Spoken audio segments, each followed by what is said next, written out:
ஆன்மீகங்கள் நேயர்கள் அனைவருக்கும் வணக்கம். இன்னைக்கு நம்ம கூட வாழ்க நலமுடன் ஜோதிடர் டி.ஜே. சுந்தரபாண்டியன் சார் இணைந்திருக்காங்க. அவங்க கிட்ட குரு பெயர்ச்சி அப்பத்துல 12 ராசிக்காரர்களுக்கும் எப்படி இருக்கு அப்படிங்கிறத பத்தி கேட்டு தெரிஞ்சுக்கலாம் வாங்க. வணக்கம் சார். வணக்கம். சார் குரு பெயர்ச்சி ஜூன் மாதத்துல வருது இல்லையா?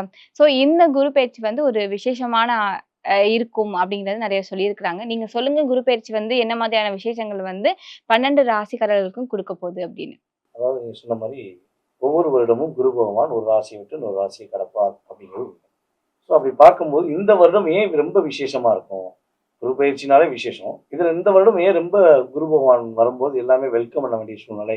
ஜோதிடர்கள் எல்லாமே ஏன் குரு பயிற்சி ரொம்ப ரொம்ப பெரிய மாற்றத்தை கொடுக்க போகுது அப்படின்னு சொல்றோம் அப்படின்னா, நம்மளுடைய குரு பகவான் மிதுன ராசியிலிருந்து கடக ராசியை நோக்கி வரார். அப்ப கடக ராசி அப்படிங்கிறது பார்த்தீங்கன்னா காலச்சக்கரத்துக்கு 4ஆம் இடம். ஸோ இந்த 4ஆம் இடத்துல குரு பகவான் பார்த்தீங்கன்னா பொதுவாகவே கடகராசியில் தான் குரு பகவான் உச்சம் அடைகிறார்.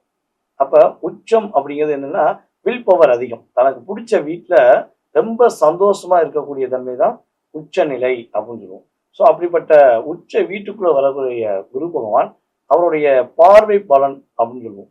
எப்பவுமே குருவுக்கு ஸ்தான பலத்தை விட பார்வை பலன் அதிகம்.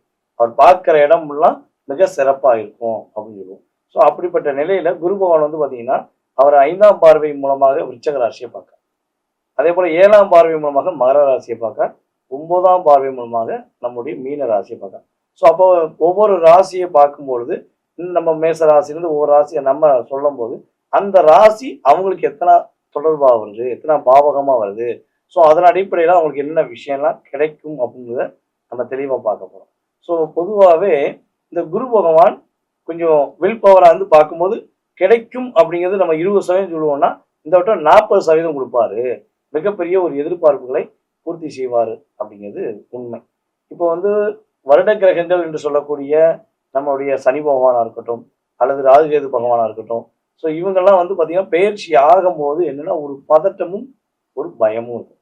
ஆகா, சனி பயிற்சி வரப்போகுது, அவர் என்ன பண்ண போறான்னே தெரியல, என்ன நடக்க போகுதுன்னே தெரியலங்கிற மாதிரி ஒரு பயம் இருக்கும்.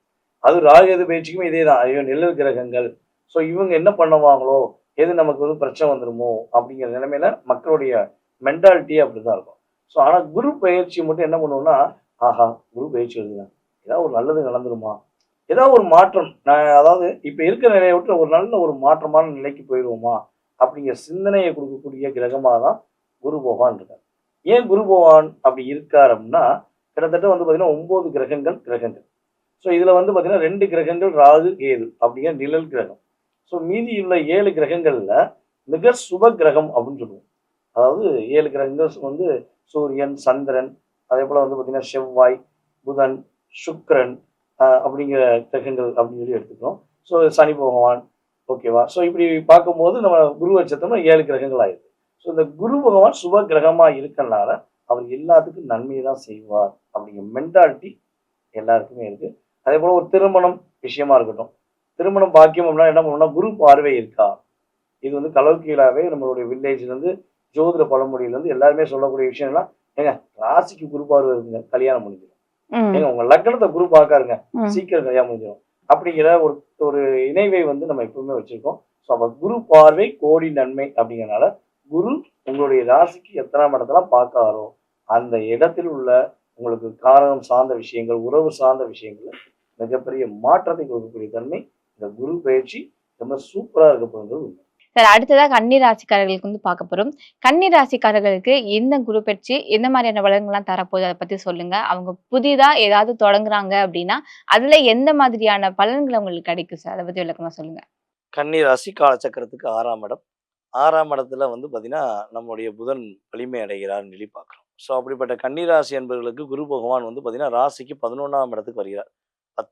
10ஆம் இடத்துல இருந்த குரு இப்போ 11ஆம் இடத்துக்கு லாபஸ்தானத்துக்கு வருகிறார். மிகப்பெரிய ஒரு மாற்றம், மிகப்பெரிய முன்னேற்றம் உறுதியாக குரு பகவான் அவருடைய செயல்லேருந்து கட்டாயமாக கன்னிராசிக்காரங்களுக்கு கொடுப்பார். ஒரு மிகப்பெரிய போராட்டத்திலிருந்து விடிவு காலம் கிடைக்கக்கூடிய ராசி கன்னிராசி. மிகப்பெரிய மன அழுத்தத்திலிருந்து விடுபடக்கூடிய வாய்ப்பு கன்னிராசி என்பவர்களுக்கு இந்த குரு பயிற்சிக்கு அப்புறம் இருக்குது. அதாவது கண்ணால் பேசி காதல் வரக்கூடிய ராசி கன்னிராசின்னு சொல்லுவோம்.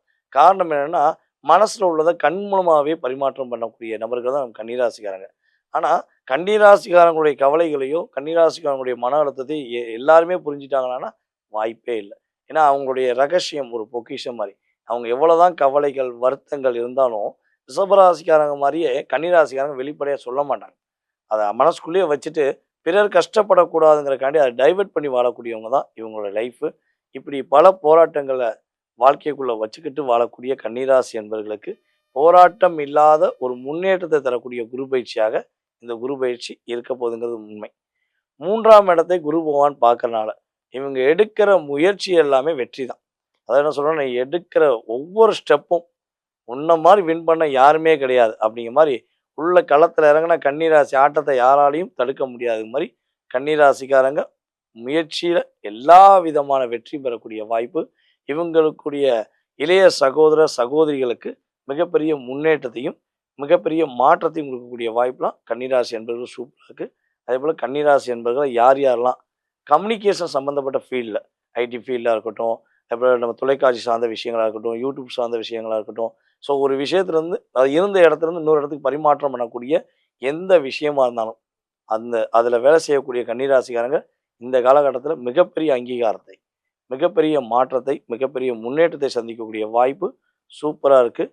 இவங்களால் எதை முடியாதுன்னு மற்றவங்க இவங்களை ஓரம் கட்டினாங்களோ, இவங்களை தாழ்த்தி வச்சுருந்தாங்களோ அதை முடிச்சு காட்டி ஜெயிப்பாங்க. திருமணத்துக்கு எதிர்பார்த்துட்டு இருக்கவங்களுக்கு திருமணம் கைகூடுமா? இல்ல எனக்கு காதல் கிடைக்குமா? இல்ல நான் காதல்ல தோல்வி அடைஞ்சுகிட்டே இருக்கேன். எனக்கு புது காதல் கிடைக்குமா? அப்படிங்கிறவங்களுக்கு இந்த குரு பெயர்ச்சி காலகட்டத்துல புது காதல் யோகம் இருக்கா? குறிப்பா அந்த 2 விஷயத்திலயுமே அவங்களோட வாழ்க்கை எப்படி இருக்கும் சார்? அத பத்தி விளக்கமா சொல்லுங்க. அதாவது கன்னிராசி என்பவர்களுக்கு ஒரு காதல் நிலையான காதல் அப்படின்னா அது மிகப்பெரிய அதிசயம். ஏன்னா இவங்க ஒரு காதல் பண்ணாங்க, அந்த காதல் உண்மையாக இருந்துச்சு, அந்த காதலே நான் கல்யாணம் முடிச்சுட்டேன்னு சொன்னாங்கன்னா அவங்க சுய ஜாதகத்தில் 5ஆம் இடத்த அதிபதி வலுவாக இருந்தால் தான் நடக்கும். குறைஞ்சது 2 காதல் 3 காதலுக்கு டைவெர்ட் ஆக வேண்டிய சூழ்நிலை உண்டு. இவங்க டைவெர்ட் ஆக மாட்டாங்க. இவங்க கூட இருக்க காதலர்கள் இவங்களை ஏமாற்றுவாங்க. நான் உன்னை தான் நேசிக்கேன், உன்னை மட்டும் தான் நேசிக்கேன்னு சொல்லி கன்னிராசி பெண்களாக இருக்கட்டும், அவங்கள உருகி உருகி காதலிக்க மாதிரி ஆப்போசிட் பார்ட்டி உருகி உருகி காதலிப்பாங்க. சுயநலவாதிகள் அவங்களுக்கு தேவைகள் பூர்த்தியானே இவங்ககிட்ட இருந்து என்னென்ன விஷயங்கள்லாம் டைவெர்ட் பண்ணணுமோ டைவெர்ட் பண்ணிட்டு இவங்க ஒரு மிஸ்யூஸ் பண்ணக்கூடிய விஷயங்கள், ஒரு என்ன சொன்னால் டிஸ்கரேஜ் பண்ணக்கூடிய விஷயங்களை பண்ணி நீ சரி கிடையாது, உன் கேரக்டர் சரி கிடையாது அப்படின்னு இவங்க மேலே வீண் பழி சுமத்துவாங்க. ஆனால் இவங்க அதே அன்பு அதே காதலோடு தான் இன்னும் பயணிச்சுட்டு இருப்பாங்க. ஸோ இப்படிப்பட்ட நிலையில் இந்த காதல் தான் போலியாக போச்சு. அடுத்து வரக்கூடிய அன்பு உண்மையாக இருக்கணும் பலபடியும் ஓகே பண்ணுவாங்க. இப்படி தான் கடந்த ஒரு 3-4 வருட காலங்களில் 10 வருஷமாக லவ் பண்ணது 5 வருஷமாக லவ் பண்ண காதல் கூட ஒரு ஏமாற்றத்தை தரக்கூடிய தன்மையில் கன்னிராசி என்பது இருந்துச்சு. ஸோ இப்படிப்பட்ட சூழ்நிலையில் இந்த குரு பயிற்சிக்கு அப்புறம் நம்முடைய குரு பகவான் இவங்களுடைய 5ஆம் இடமான மகர ராசியை 7ஆம் பார்வையாக பார்க்கறனால காதல் வெற்றி பெறக்கூடிய வாய்ப்பு, உண்மையான காதல் இவங்க கூட பயணிக்கக்கூடிய வாய்ப்பு. காதலர்கள் உண்மையாக இப்போ வரையும் காதலிச்சுக்கிட்டு இருக்காங்க அப்படின்னா அவங்க பெற்றோருடைய சம்மதத்துடன் மகிழ்ச்சிகரமான திருமண வாழ்க்கைக்குள்ளே போகக்கூடிய வாய்ப்புலாம் கன்னிராசிக்கு அற்புதமாக இருக்குது.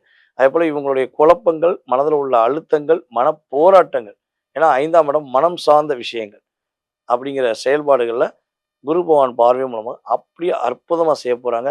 அதாவது பணத்துக்கும் பொருளுக்கும் ஆசைப்படாத கன்னிராசிக்காரங்க இந்த காலகட்டங்களில் உண்மையான அன்பு கிடைக்கப்பட்டு, உண்மையான உறவுகள் கிடைக்கப்பட்டு, ஏமாற்றம் இல்லாத வாழ்க்கை வாழக்கூடிய அமைப்புலாம் சூப்பராக இருக்குன்னு சொல்லலாம். சில கன்னிராசி என்பர்கள் பார்த்திங்கன்னா திருமணத்துக்காக முயற்சி எடுத்துக்கிருப்பாங்க. ஓகே ஆகும், கேன்சல் ஆகிடும். இப்போ ஒரு 3 வருடத்தில் சார் நான் முயற்சி எடுத்தேன், பூ வைக்கிற அளவுக்கு நிச்சயம் பண்ணுற அளவுக்கு போயிட்டோம், எதுக்கு கேன்சல் ஆச்சுன்னே தெரில, என்னை வேண்டான்னு சொல்லிட்டாங்க, எதுக்காக சொன்னேன்னு கூட சொல்லவும் மாட்டேங்காங்க, நான் ரொம்ப டிப்ரெஷனில் இருக்கேன். ஸோ இப்போ எனக்கு கல்யாணத்துக்கான முயற்சி எடுக்கலாமா வேண்டாமா அப்படின்னு கேட்க வேண்டிய வார்த்தைகள் அவங்க மனசில் ஓடிக்கிருக்குன்னா குருவோடைய பார்வை உங்களுடைய ராசிக்கு 7ஆம் இடத்துல ஆட்டோமேட்டிக்காக ஓடுது. 7ஆம் இடத்துல சனி பகவான் ஆல்ரெடி கண்டக சனியாக அமர்ந்திருக்காங்க. ஸோ இப்படிப்பட்ட நிலையில் சனியும் குருவும் இணைந்து ஒரு செயல்பாடுகள் நடந்தால் அது சுபமங்கல பாக்கியம் அப்படின்னு சொல்லுவோம். ஸோ அப்போ குரு பார்வை 7ஆம் இடத்துல உள்ளனால சனியோடைய ஆதிக்கம் அங்கே இருக்கனால ஆட்டோமேட்டிக்காக கன்னிராசி அன்பர்கள் திருமண வாழ்க்கைக்குள்ளே போகக்கூடிய வாய்ப்பு சூப்பராக இருக்குது.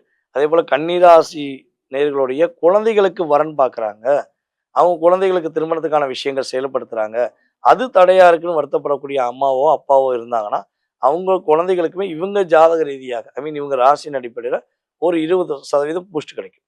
அப்போ அவங்க குழந்தைகளுக்குமே திருமணம் நடக்கக்கூடிய வாய்ப்புலாம் ரொம்ப அற்புதமாக இருக்குது அப்படின்னு சொல்ல வேண்டிய வாய்ப்பு அதிகமாக இருக்குது. கல்யாணம் முடிச்சிட்டோங்க சார், நாங்கள் 2 பேரும் ஒரே வீட்டுக்குள்ளே இருக்கோம், ஒரே ஏரியாக்குள்ளே இருக்கோம், ஆனால் பேசிக்கிறது கிடையாது.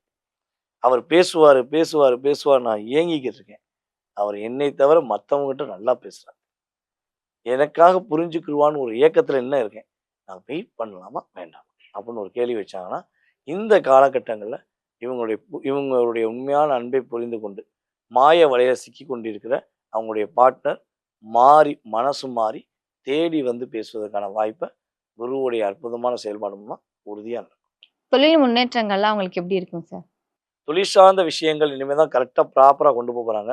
உழைச்ச உழைப்புக்கேற்ற ஊதியம் கிடைக்க போது லாபங்கள் இரட்டிப்பாகும். ஏன்னா லாபஸ்தானத்தில் குரு பகவான் வர்றாரு. அப்போ 10ஆம் இடத்துக்கு 2ஆம் இடத்துக்கு குரு பகவான் வரனால இவங்களுக்கு எவ்வளவோ போட்டியாளர்கள் இருப்பாங்க. ஒரு அதாவது ஒரு மெயின் ரோடு இருக்குது, ஒரு மெயின் பஜார் இருக்குது, ஒரு தெருவு இருக்குன்னா கன்னிராசிக்காரங்க புதுமையாக ஒரு கடையை வைப்பாங்க. அவங்க டிஃப்ரெண்ட்டாகவே எது செஞ்சால் கன்னிராசி ஒரு டிஃப்ரெண்ட் இருக்கும். ஒரு புதுமை அப்படின்னாலே அது கன்னி அப்படின்னு நம்ம சொல்லலாம். அங்கே கன்னி இல்லாமல் அந்த புதுமை விஷயம் எதுலேயே வராது. அது ஐடி ஃபீல்டாக இருக்கட்டும், அதேபோல் வந்து இன்ஸ்டாகிராம் எந்த சம்மந்தப்பட்ட ஒரு நம்ம சொல்லணும்னா ஆப் அப்படின்னு சொல்கிறோம் பார்த்தீங்களா, ஒவ்வொரு ஆப் தொடங்குறதுக்கும் கன்னிராசியோட நுண்ணறிவு இருந்தால் தான் செயல்படும். ஸோ அப்படிப்பட்ட நிலையில் ஒரு கடை வச்சுருக்கேன் சார். நான் தான் சார் புதுசாக கடை திறந்தேன். நான் தொடர்ந்து நல்லா வளர்த்துட்டு வந்தேன். அதுக்குள்ளே 10 கடைக்காரன் வந்துட்டான். என் தொழிலை நான் ஸ்டாண்டர்ட் பண்ண முடியல. இப்போ எனக்கு ஒரு குழப்பம் இருக்கு. நான் என்ன பண்ணலாம்? அப்படின்னு நிலையில இருக்கக்கூடிய கன்னிராசி என்பவர்களுக்கு தொழில்ல ஒரு மிகப்பெரிய மாற்றத்தை, மிகப்பெரிய ஒரு முன்னேற்றத்தை, லாபத்தை அள்ளித்தரக்கூடிய ஸ்தானத்துல உருவான் இருக்கனால லாபம் அற்புதமா இருக்கும். தொழில்ல வெற்றி உண்டு. Okay sir. கன்னிராசிக்காரர்கள் வந்து இந்த காலகட்டத்தில இந்த விஷயங்கள் கவனமா இருக்கணும் அப்படின்னா என்ன விஷயங்கள் சார்? அதாவது தாய்மாமா உறவுகிட்ட தேவையில்லாத வாதங்கள் வச்சுக்கக்கூடாது. மாமா வந்து ஏதாவது கோவப்படுறாங்க, டென்ஷன் ஆகுறாங்க, இவங்க வந்து கோவப்படுறாங்கன்னா கொஞ்சம் பொறுமையா போயிடணும். புதுசா கடன் வாங்கக்கூடாது. அதிகமா கடன் வாங்கி இத செஞ்சுர்றேன். அவங்க சொன்னனால இத வச்சு செஞ்சா சூப்பரா இருக்கும். நான் கடன் வாங்கலாம்னு நினைக்கிறேன்னா, தயவுசெய்து கடன் வாங்காம பொதுவாவே கன்னி ராசி கடன் இல்லாத கன்னி ராசி தான் எப்பவுமே சூப்பரா இருக்கும். ஏன்னா கன்னி செவ்வாய் கடலில் வற்றுமாம். அப்ப கடன் எவ்வளோ தூரம் மீளாத எது போகணுமோ கன்னி ராசிக்காரங்க போயிருவாங்க. கடன் வாங்காத வரையும் சூப்பர். இந்த வட்டம் கடன் மட்டும் வாங்காம நைட்டு கொஞ்சம் வேகமா தூங்குறது, உணவு பழக்கவழக்கங்கள்ல கொஞ்சம் கவனமா இருக்கிறது ரொம்ப சூப்பரா இருக்கும். Okay sir. இந்த காலகட்டத்தில இன்னும் கொஞ்சம் உங்களுக்கு நல்ல ஒரு பலன் கிடைக்கணும் அப்படின்னா, எந்த கோவிலுக்கு போயிட்டு வரது அவங்களுக்கு நிம்மதிய தரும் சார்? நம்மளுடைய கன்னிராசி அன்பர்கள் வந்து பார்த்தீங்கன்னா, இந்த காலகட்டங்கள்ல பெருமாள் வழிபாடு செய்வது ஏற்றத்தையும், மாற்றத்தையும் கன்னிராசி அன்பர்களுக்கு லாபத்தையும் அள்ளித்தரக்கூடிய ஒரு வாய்ப்பாக இருக்கும். Okay sir. Thank you sir.